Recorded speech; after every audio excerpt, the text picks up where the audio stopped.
आज हम लोग माइक्रो इकोनॉमिक्स में थर्ड चैप्टर पढ़ रहे हैं और थर्ड चैप्टर है डिमांड। उससे पहले हम लोग कंज्यूमर इक्विलिब्रियम पढ़ चुके हैं और इंट्रोडक्शन पढ़ चुके हैं। आज हम लोग डिमांड के बारे में पढ़ेंगे। डिमांड क्या होता है? एक्सरसाइज 3 माइक्रो इकोनॉमिक्स और चैप्टर का नाम ही है डिमांड। आप लोग बता सकते हैं डिमांड क्रिएट कैसे होता है मार्केट में? सबसे पहले डिमांड का डेफिनेशन लिख लेते हैं और उसके बाद हम लोग लिखते हैं, ठीक है। या सबसे पहले फैक्टर लिख लेते हैं, उसके बाद डिमांड का डेफिनेशन लिखेंगे तो ज़्यादा अच्छा रहेगा। बताइए कौन कौन से फैक्टर हैं जो डिमांड को क्रिएट करते हैं? Factors of creating demand. Creating demand कौन कौन से फैक्टर हैं जो डिमांड क्रिएट करता है? सबसे फर्स्ट फैक्टर कहलाता है डिजायर। सेकेंड फैक्टर कहलाता है मनी, बोल सकते हैं पैसा चाहिए। तीसरा फैक्टर होता है, थर्ड में क्या होता है, गिवन प्राइस या फिक्स प्राइस लिख सकते हैं, प्राइस, टाइम और एक्सपेंडिचर कैपेसिटी।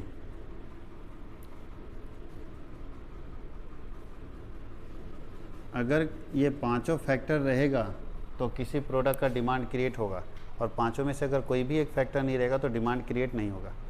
सबसे पहले क्या लिखा है, डिज़ायर। पहले लोग इच्छा तो रखे कि खरीदने का चाहत तो रखे। अब बताइए कोई व्यक्ति को आप एप्पल का फ़ोन बता रहे हैं जो सब्ज़ी बेचता है, उसको एप्पल वाली कंपनी ला के पूरा समझा रही है कि देखो इससे ये हो जाएगा वो हो जाएगा, क्या लगता है वो सुनना भी पसंद करेगा एप्पल के फीचर्स के बारे में? क्यों? क्योंकि उसको उसका डिजायर ही नहीं है, ज़रूरत ही नहीं है। अब आपको कोई गाड़ी का कोई पार्ट्स के बारे में समझाएगा, आप कभी नहीं सुनना पसंद करोगे क्योंकि डिजायर नहीं है, और वही जिसको उसका डिजायर है वो सुनना पसंद करेगा। तो सबसे पहला फैक्टर है डिजायर, इच्छा तो हो। तो क्या लगता है आपको कि डिजायर अगर किसी चीज़ का है तो डिमांड क्रिएट हो जाएगा? नहीं। अगर डिजायर से डिमांड क्रिएट होता तो एप्पल कंपनी सर्वे कराती पूरे इंडिया के अंदर, सर्वे कराओ तो मार्केट सर्वे और पूछो लोगों से। तो बोला सर 1 लाख लोगों से पूछे, सब बोलता है एप्पल का फ़ोन लेंगे। तो कंपनी क्या करेगी कि जब डिजायर है, लोग चाहते हैं ख़रीदना, तो ऐसा करो, इंडिया का पॉपुलेशन कितना है? बोला सर 130 करोड़ है, 130 करोड़। बोला अच्छा 130 करोड़ में 30 करोड़ तो फ़ोन ऑलरेडी है वहाँ, मेरा फ़ोन बिक चुका है। 100 करोड़ फ़ोन बना के ले जाओ, 100 करोड़ फ़ोन ले जाओ, सब चाहता है ख़रीदना। क्या लगता है एप्पल कंपनी कहीं गलती कर रहा है क्या? बहुत बड़ा मिस्टेक कर रहा है, क्योंकि वो डिज़ायर को डिमांड समझ बैठा है, जबकि डिमांड के लिए और भी फैक्टर्स हैं। जब क्या 100 करोड़ फ़ोन लेके आएगा तो सारा बिक जाएगा, बर्बाद हो जाएगी एप्पल कंपनी। क्योंकि वो क्या गलती कर रहा है, वो डिज़ायर को डिमांड समझने लगा। डिज़ायर कभी भी डिमांड क्रिएट नहीं होता है। डिज़ायर डिमांड में तब कन्वर्ट होगा जब ये चारों फैक्टर और भी फेवरेबल होंगे उसके साथ। तो उसके लिए क्या चाहिए? अब सर्वे जब किया था तो देखा कि 100 करोड़ का फ़ोन लेकर आ गया एप्पल कंपनी। अब पूछ रहा है कि भैया आपको उस दिन पूछे थे, आप बोले थे हाँ लेंगे। तो दूसरा सवाल क्या पूछेगा कि हम अभी भी कहाँ बोल रहे हैं नहीं लेंगे, अभी भी हम बोल रहे हैं लेंगे, लेकिन मेरे पास पैसा नहीं है। जब पैसा आएगा तो लेंगे, लेकिन सपना तो है एप्पल का फ़ोन लेंगे, बट अभी मेरे पास पैसा नहीं है। तब आपको समझ में आएगा कि हम गलतफहमी में क्या कर रखे, डिज़ायर को डिमांड समझ बैठे और मेरा फ़ोन नहीं बिकेगा। तो याद रखना डिज़ायर और डिमांड में अंतर होता है। तो सबसे पहला क्या है, डिज़ायर, इच्छा है, लेकिन क्या उस इच्छा को पूरा करने का जो मीन्स है जिसको पैसा बोलते हैं वो पैसा है कि नहीं? अगर पैसा भी है, डिज़ायर भी है और पैसा भी है, तब भी फ़ोन नहीं बिकेगा। डिज़ायर भी है और पैसा भी उसके पास है, तब भी फ़ोन नहीं बिकेगा। उसके लिए 3 फैक्टर और होना चाहिए। क्या होना चाहिए? प्राइस होना चाहिए। फिक्स प्राइस तो करें, कितना रुपए में। तो प्राइस भी होना चाहिए, साथ ही साथ क्या लिखता है, टाइम भी होना चाहिए। अच्छा बताइए, सब कुछ है, इच्छा भी है कार खरीदने का, पैसा भी मेरे पास है, खर्च भी करना चाहते हैं, प्राइस भी पता चल गया 10 लाख की गाड़ी है, लेकिन रात में 12 बजे चले गए शोरूम, तो क्या गाड़ी खरीद लेंगे? डिमांड क्रिएट होगा? बताओ, मार्केट का 4 फेवरेबल चीज़ था, चारों मेरे साथ था, लेकिन फिर भी हम टाइम गलत समय में चले गए, तो क्या लगता है कि गाड़ी खरीद के आ जाएंगे क्या? नहीं। तो डिमांड क्रिएट होने के लिए टाइम भी होना चाहिए, फिक्स टाइम, जिसको वर्किंग टाइम बोलते हैं। वर्किंग टाइम में डिमांड क्रिएट होगा। दूसरा क्या है, प्राइस फिक्स होना चाहिए। तीसरा क्या है, मनी होना चाहिए लोगों के हाथ में। और उसके पहले क्या है, सबसे पहले तो डिज़ायर होना चाहिए, बाकी सब है ना, खूब सारा चीज़ है, डिज़ायर ही नहीं है। सब कुछ है उसके पास, पैसा भी है, खरीदना सब कुछ चाहता है, लेकिन डिज़ायर ही, इच्छा नहीं खरीदने का, तो कभी डिमांड क्रिएट नहीं होगा। तो सबसे पहले आपको क्या क्रिएट करना पड़ेगा मार्केट में? डिज़ायर। पहले उसको ज़रूरत समझाना पड़ेगा। इसलिए आप देखिएगा जितनी भी कंपनियां नई प्रोडक्ट लेकर आती है, सबको कुछ नहीं करती, कभी नहीं बोलती मेरा सामान खरीदिए। उसका पूरा मार्केटिंग एक ही पॉइंट पर घूमता रहता है, वो क्या है? डिज़ायर। उसको समझाओ पहले कि इसका ज़रूरत क्या है आपके लिए। हैंड वॉश लेके आया, सबसे पहले ये नहीं बोला खरीदिए, वो ये समझा रहा है कि आपको इसका ज़रूरत क्यों है। एक छोटे बच्चे से ऐड करा दिया कि मामा जी हाथ धो रहे हो कि गंदे कर रहे हो। अब जो पढ़ा लिखा पर्सन है वो बात में तो दम है भैया, वो समझा कि बात में तो दम है। कल हम आए थे वॉशरूम से, इसी साबुन को यूज़ किए थे, फिर इसी को यूज़ कर रहे हैं, तो हाथ धो रहे हैं कि गंदे कर रहे हैं। बात समझ गए? सोचा कि बात तो सही बोल रहा है। तो सबसे पहले उसको समझाया, पहले उसके दिमाग में डिज़ायर क्रिएट किया, डिमांड तो अपने आप बढ़ेगा। पहले डिज़ायर तो लाइए, आग जला दीजिए, अपने आप पानी ढूंढेगा, या तो आग बुझाने वाला यंत्र ढूंढेगा कि कैसे हम आग बुझाएंगे। तो सबसे पहला है कि आपको डिज़ायर क्रिएट करना पड़ेगा, उसके बाद डिमांड क्रिएट होगा। कोई दिक्कत है? अब डिमांड का डेफिनेशन क्या होगा तो लिखिए।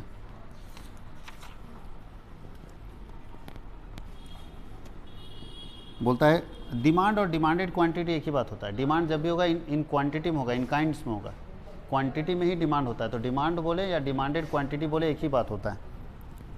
बोलता है demand is a quantity, demand is the quantity of a commodity that a consumer is willing and able to buy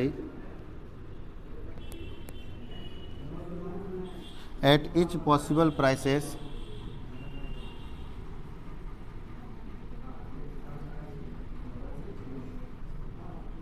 during a given period of time. Given period of time.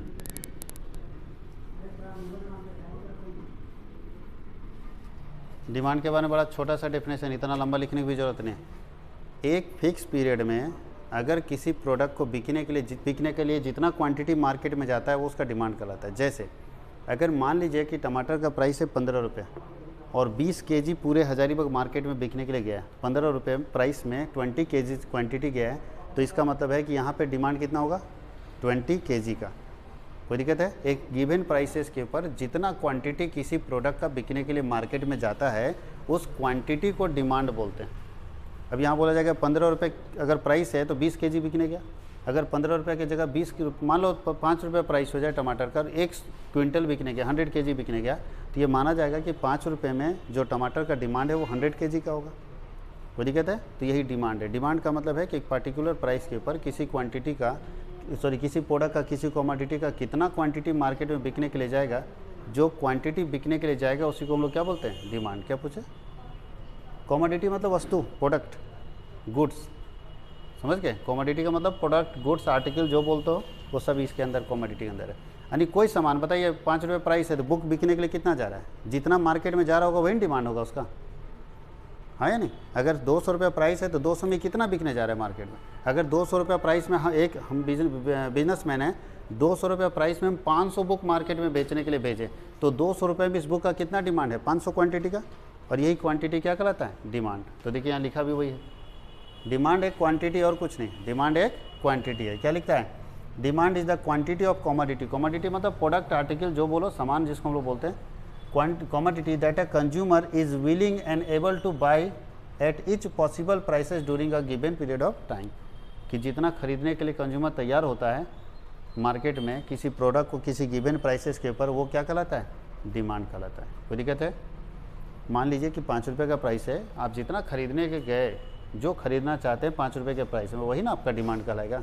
तो demand का मतलब है कि given price में एक consumer जितना खरीदना चाहता है किसी प्रोडक्ट को, किसी क्वांटिटी को, किसी कमोडिटी को, वो क्वांटिटी कहलाता है डिमांड। किसी को कोई दिक्कत है? अब इसी का एक और डेफिनेशन अगर लिखना चाहेंगे तो एक और डेफिनेशन आपके पास है, दोनों डेफिनेशन आप लिख सकते हैं।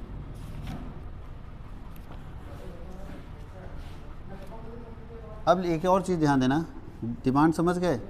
डिमांड दैट मीन्स क्वांटिटी, जो आप ख़रीदना चाहते हो एक गिवन प्राइस के ऊपर। मतलब 10 रुपये में अगर किसी प्रोडक्ट का प्राइस 10 रुपये है तो आप जितना क्वांटिटी ख़रीदना चाहते हो वो क्वांटिटी डिमांड कहलाता है। अब एक चीज़ और अलग से लिख सकते हैं, demand is also known as quantity demanded. Quantity demand को ही हम लोग क्या बोलते हैं, क्वांटिटी डिमांडेड। कितना क्वांटिटी डिमांड हो रहा है, तो डिमांड को ही हम लोग क्या बोलते हैं, क्वांटिटी डिमांडेड। क्योंकि डिमांड के अंदर क्या मेजर करेंगे, क्वांटिटी तो मेजर करेंगे, 50 kg 100 kg 200 kg जो भी। अब हम लोग पढ़ते हैं demand function.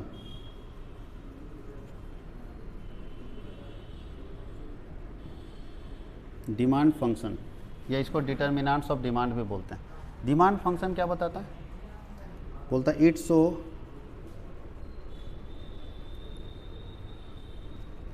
The functional relation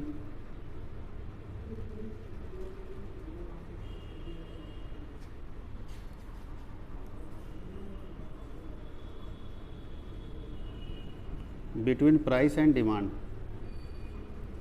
price and demand क्या होता है, functional relation between price and demand, आप सब जानते हो। फंक्शनल रिलेशन का मतलब क्या है कि डिमांड और प्राइस के बीच में जो रिलेशन होगा उस रिलेशन को जो हम डिनोट करेंगे, इंडिकेट करेंगे, उसी को बोलेंगे डिमांड फंक्शन। जैसे क्या रिलेशन बता देते हैं, मार्केट में प्राइस और डिमांड के बीच में रिलेशन आपको बताते हैं कि मार्केट में प्राइस और डिमांड के बीच जो रिलेशन है उसमें ये पता चलता है कि अगर प्राइस किसी प्रोडक्ट का बढ़ेगा तो डिमांड क्या होगा, घट जाएगा। फिर से सुनिएगा रिलेशन, प्राइस किसी प्रोडक्ट का बढ़ेगा तो डिमांड क्या होगा, घट जाएगा, और प्राइस घटेगा तो डिमांड क्या होगा, बढ़ जाएगा। आप खुद सोचिए, जब सस्ता होता है तो लोग ज़्यादा खरीदते हैं और जब महंगा हो जाता है तो लोग कम खरीदते हैं। यही रिलेशन कहलाता है डिमांड फंक्शन। क्या लिखा है देखो तो, it's so the functional relation. दोनों के बीच में क्या रिलेशन होगा, तो बताओ पॉजिटिव रिलेशन है कि नेगेटिव रिलेशन है, नेगेटिव रिलेशन है। एक बढ़ेगा तो दूसरा क्या होगा, घटेगा, और एक घटेगा तो दूसरा क्या होगा, बढ़ेगा। तो ये पॉजिटिव नहीं है, कौन सा है, नेगेटिव रिलेशन। तो यहाँ लिख सकते हैं इट्स सो, नेगेटिव रिलेशन बोल सकते हैं, एडवर्स रिलेशन भी बोल सकते हैं, इन्वर्स रिलेशन भी बोल सकते हैं, ठीक है। It's so inverse relation between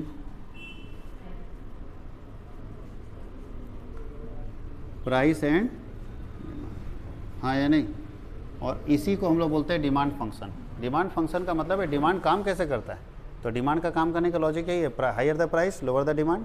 जहाँ प्राइस हाई होगा डिमांड कम हो जाएगा, और बोलता है lower the price higher the demand, जहाँ प्राइस लो होगा डिमांड बढ़ जाएगा। यही रिलेशन बताता है क्या, डिमांड फंक्शन। अब हम लोग पढ़ते हैं टाइप्स ऑफ डिमांड फंक्शन। कितने तरह का डिमांड फंक्शन होता है, तो यहाँ पढ़ेंगे types of demand function. Types of demand function, दो तरह का डिमांड फंक्शन होता है। पहला होता है individual demand function, individual demand function, और दूसरा होता है मार्केट डिमांड फंक्शन।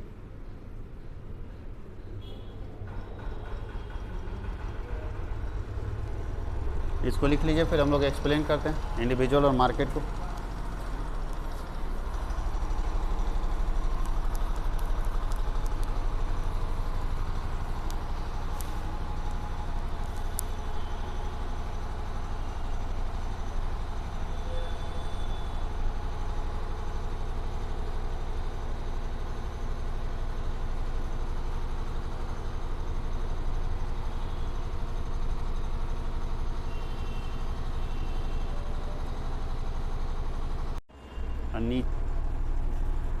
तो हम लोग को तीन चीज़ सीखना है। पहला सीखना है इंडिविजुअल डिमांड क्या होता है, दूसरा है इंडिविजुअल डिमांड शेड्यूल, और इंडिविजुअल डिमांड कर्व। तो पहले समझिए इंडिविजुअल डिमांड क्या होता है। एक अगर हम लोग मार्केट का स्टडी कर रहे हैं, केवल एक पर्सन का, राम का, कि 5 रुपये टमाटर कितना खरीदेगा, 6 रुपये रहेगा कितना खरीदेगा, 7 में कितना खरीदेगा, 8 में कितना खरीदेगा, 9 में कितना, एक पर्सन का अगर स्टडी करेंगे डिमांड के बारे में, तो वो क्या कहलाएगा, इंडिविजुअल डिमांड। क्या कहलाएगा, इंडिविजुअल डिमांड। और सारे इंडिविजुअल का जितना स्टडी किया उसको एक साथ जोड़ के स्टडी करेंगे तो मार्केट हो जाएगा। तो इंडिविजुअल डिमांड का मतलब एक इंडिविजुअल के डिमांड का स्टडी करना। तो यहाँ लिख देते हैं इंडिविजुअल डिमांड मीन्स क्या होता है, it means a study of demand of individual person, individual, चाहे वो राम हो, श्याम हो, मोहन हो, अगर उसके बारे में स्टडी कर रहे हैं तो वो डिमांड क्या कहलाता है? Individual demand. अब इसका शेड्यूल पूछा जाता है बहुत बार कि इंडिविजुअल डिमांड शेड्यूल क्या होता है। इंडिविजुअल डिमांड शेड्यूल, शेड्यूल मतलब समझते हैं? टेबल। शेड्यूल का मतलब क्या होता है? टेबल। तो इंडिविजुअल डिमांड का टेबल बनाना है, कैसे बनेगा? तो चलिए राम के बारे में स्टडी कर लेते हैं। एक टेबल बना दिए, ये हो गया प्राइस और ये हो गया डिमांड, या क्वांटिटी लिख सकते हैं। डिमांड किस में होता है? क्वांटिटी में। अब चलो प्राइस के बारे में बात करते हैं। अगर 5 रुपये टमाटर है तो 20 केजी खरीदता है। 4 रुपये हो जाता है घट के तो 30 केजी खरीदता है। 3 रुपये हो जाता है तो 40 केजी खरीदता है। 2 रुपये हो जाता है तो 50 केजी खरीदता है, हाँ या नहीं? अगर और करना है तो 1 रुपये हो जाता है तो 60 केजी खरीदता है। 0 रुपया हो सकता है क्या?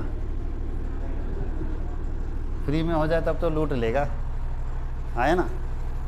ये एक पर्सन राम का है, सिर्फ राम के बारे में पढ़ रहे हैं। ये जो क्वांटिटी देख रहे हैं उसको क्वांटिटी ऑफ राम बोल सकते हैं, कि एक राम पर्सन है जिसके बारे में हम मार्केट में स्टडी किए।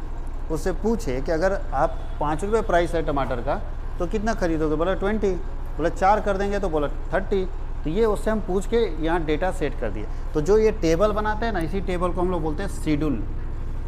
क्या बोलते हैं? शेड्यूल बनाना। तो हमने क्या किया? कुछ नहीं, इंडिविजुअल डिमांड जो था, यहाँ डिमांड में डेफिनेशन में लिखेगा उसके डिमांड को बोलते हैं। उसी को पूछ के एक टेबल में बना देंगे तो उसी का नाम हो जाएगा इंडिविजुअल डिमांड शेड्यूल। और इसको ग्राफ भी बोलते हैं, कर्व। अब इंडिविजुअल डिमांड कर्व क्या होगा? ये 3 अलग अलग टॉपिक आपके बुक में है, हम एक साथ आपको बताते रहे। इंडिविजुअल डिमांड कर्व, बताइए क्या होगा? अगर इसका ग्राफ बना देंगे तो इंडिविजुअल डिमांड कर्व हो जाएगा कि नहीं? हाँ या नहीं? ग्राफ बना दीजिए, कोई दिक्कत है? अगर ग्राफ बना देंगे तो कहला जाएगा इंडिविजुअल डिमांड कर्व। कोई दिक्कत है? यहाँ पे लिखेंगे क्वांटिटी, यहाँ पे लिखेंगे प्राइस, ये हमेशा घटेगा इससे, डी और डी, ये कहलाएगा इंडिविजुअल डिमांड कर्व। कोई दिक्कत किसी को? कोई प्रॉब्लम है? अब इंडिविजुअल डिमांड के लिए कुछ फैक्टर्स हैं जिसको आपको समझने होंगे, जो हम यहाँ लिख रहे हैं आपके लिए, और उसको हम लोग बहुत बार बोलता है फैक्टर अफेक्टिंग इंडिविजुअल डिमांड। तो ये सारे फैक्टर है जो अफेक्ट करता है इंडिविजुअल डिमांड को। तो चलिए इंडिविजुअल डिमांड कर्व समझ गए। क्वांटिटी यहाँ नीचे कर दीजिएगा और यहाँ पे क्या कर देना है? प्राइस हो जाएगा। प्राइस अरे कितना है? 1 2 3 4 और 5। क्वांटिटी कितना है?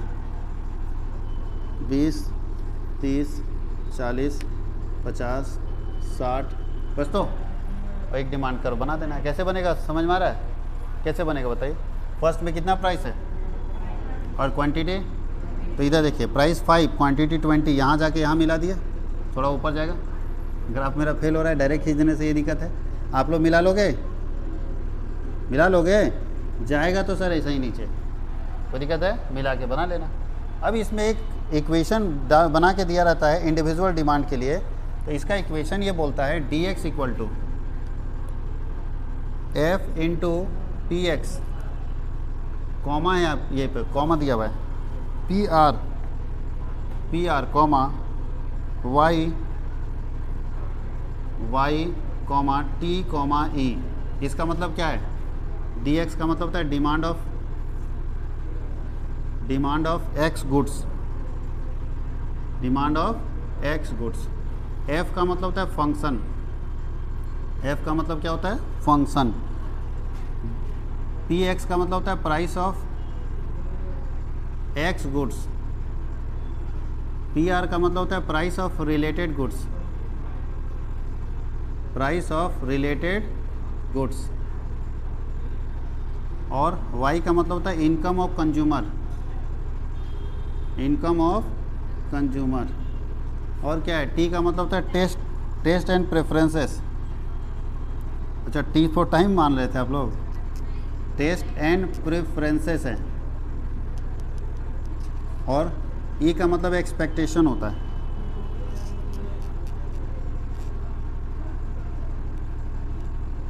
Expectation of change in price, change in price in future. ध्यान दीजिएगा, इसका मतलब है कि अगर इंडिविजुअल डिमांड की बात हम करते हैं तो ये मत सोचना कि सिर्फ प्राइस ही अकेला फैक्टर है। इतने सारे फैक्टर हैं जिससे डिमांड क्रिएट होता है। सबसे पहले क्या है, ये तो समझ गए, DX that means demand of x product, जो भी XYZ हो। अगर एप्पल का निकाल रहा है तो एक्स की जगह एप्पल हो जाएगा। F ये फंक्शन को शो करता है। फंक्शन में देखो ये 5 फैक्टर होने चाहिए तब इंडिविजुअल डिमांड होता है। पहला क्या है, प्राइस ऑफ एक्स गुड्स जिसका बना रहे हैं। आर रिलेटेड गुड्स क्या होता है,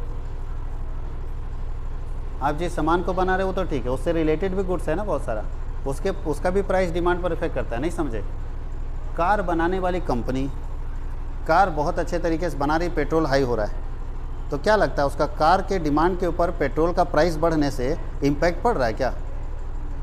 पेट्रोल के प्राइसेस बढ़ रहे हैं कंटिन्यूअस, तो जो कार बनाने वाली कंपनी है जो पेट्रोल इंजन की कार बना रही है उसके डिमांड पर कोई असर पड़ रहा है क्या? ज़बरदस्त धक्का लग रहा है, क्योंकि लोग पेट्रोल वाला इंजन का गाड़ी खरीद ही रहा है। बोलता है इतना महंगा हो गया कौन भरेगा। अब बताओ उसमें कार बनाने वाले की क्या गलती है? वो बोल रहे सर हम क्वालिटी इतना अच्छा कर दे रहे, कार में पहले जितना देते तो उससे ज़्यादा कर दिए क्वालिटी, फिर भी डिमांड मेरा घट रहा है। तो प्रॉब्लम क्या हो रहा है, आपका अपना प्रॉब्लम है कि रिलेटेड गुड्स का प्रॉब्लम है? तो आपको ये भी बात ध्यान देना होगा कि जो उसका रिलेटेड गुड्स है ना, उसका भी असर मेरे ऊपर पड़ जाएगा। तो डिमांड के समय आपको अपने रिलेटेड गुड्स का भी प्राइस ध्यान देना होगा, समझ गए? नहीं तो कार दनादन बना के रखे जाएगा, कोई फ़ायदा नहीं होगा, कार बिकेगा ही नहीं, रह जाएगा उसी तरह से। सोचिए कि क्या ध्यान देना हो मार्केट में, इतना टफ चीज़ है इकोनॉमिक्स कि हम अपने ऊपर सिर्फ ध्यान नहीं देना है, आपको रिलेटेड गुड्स भी ध्यान देना है, सब्स्टिट्यूट गुड्स को भी ध्यान देना है। तो रिलेटेड गुड्स समझ गए कि आप जो भी प्रोडक्ट बना रहे हो उससे रिलेटेड कोई तो होगा, उसको भी ध्यान दीजिए कि उसका डिमांड क्या है। अगर उसका डिमांड बढ़ रहा है तो आपका घट जाएगा डिमांड, ये बात ध्यान देना है। आगे क्या है, इनकम ऑफ कंज्यूमर भी ध्यान रखना होगा, पैसा हाथ में है कि नहीं। पता चला कार बनाए जा रहे हैं, लोगों के हाथ में पैसा नहीं तो कोई खरीदेगा नहीं। टेस्ट एंड प्रेफरेंसेस, अब हर जगह टेस्ट नहीं होगा, लेकिन चॉइस क्या है कंज्यूमर का, कैसा चाहता है लोग, उसका प्रेफरेंसेस क्या है, वो प्रेफरेंशियल लिस्ट में कार ऊपर में है कि नहीं है। पता चला कोरोना के समय में प्रेफरेंशियल लिस्ट में कार था कि जान बचाना था, तो उसमें कार नहीं बिकता। तो पहले उसका प्रेफरेंशियल लिस्ट देखो, पहले वो क्या चाहता है, पहले वो कार चाहता है, उसके बाद अभी के समय में क्या हो रहा है, लोग सबसे पहले स्मार्टफोन चाहता है, तो देखो जम के बेच रहा है। तो पहले प्रेफरेंशियल लिस्ट देखो कंज्यूमर का, सबसे पहले क्या चाहता है, अगर उसके पास पैसा आएगा सबसे पहले क्या करेगा। और ये हम और आप सब लोग अपना लिस्ट बनाते हैं कि अगर मेरे पास पैसा आएगा सबसे पहले ये खरीदेंगे। आप लोगों के मन में होगा कि जिस दिन नौकरी लगा ना, पहला पेमेंट का ये करेंगे। तो प्रेफरेंशियल लिस्ट मार्केट में आपको देखना पड़ेगा। उसके नीचे एक्सपेक्टेशन, अगर लगेगा फ्यूचर में प्राइसेस बढ़ सकते हैं, उस पर भी डिमांड पर असर पड़ता है। ये सारे फैक्टर है जो इंडिविजुअल डिमांड को अफेक्ट कर सकते हैं। कोई दिक्कत है, इसको लिख लीजिए।